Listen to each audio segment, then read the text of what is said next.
was living in Boulder, Colorado. At this point, I was about 30 years old and working as a bartender in a very action-packed, popular bar with all the young people. We had a lot of business, a lot of energy, and this was at the end of a Friday night, and there was a lot of noise and a lot of smoke and music and a lot of energy going on, and I had been doing this for a few years, and I suddenly realized I'd had it. It's sort of like this was not, it was as if my consciousness was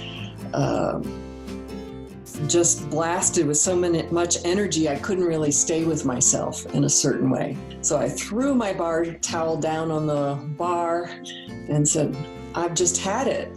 I need spiritual work. It was kind of just an expression. I was almost talking to myself. But the cocktail waitress on the other side of the bar said, well, I might have the name of somebody you can contact. So she gave me the name of a Diamond Approach teacher in Boulder. I saw her for a couple of sessions thinking, well, this is, something I'll do for a short period of time. And that was 34 years ago. So I've been in the school ever since then. That cocktail waitress is still in the school. We're both teachers now. But it was an interesting experience because I didn't really know what I was looking for. I just had the sense that I needed spiritual work, or I needed some way to be more in touch with myself. And the place I least expected it, in my place of work, somebody referred me to a Diamond Approach teacher.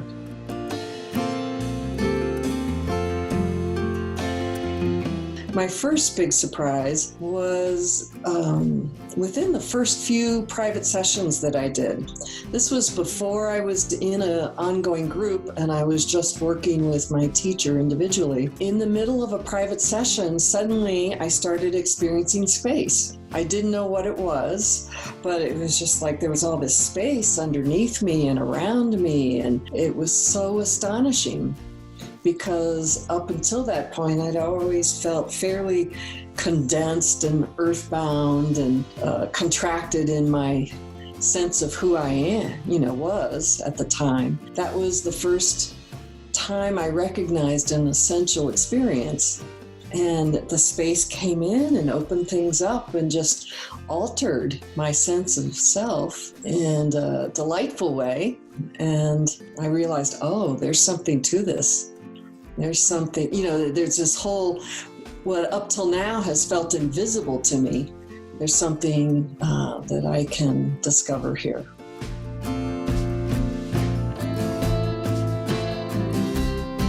It feels like a fruition for me to work as a teacher. And that's part of the reason why I took the path of becoming a teacher of the Diamond Approach, because I got so much out of it, and it's delightful for me to be able to, in turn, pass that along. There's so much potential outside of the imaginations of our conventional mind, which can only see so far and operates within its own limited parameters, that there's so much more. That's part of what I love about the Diamond Path work, is that there isn't a final realization, that it's constantly evolving, constantly developing. And that's been true in my experience too, is there's never an end point, but there's always a sense of evolution, always a sense of some kind of growth and a new aha.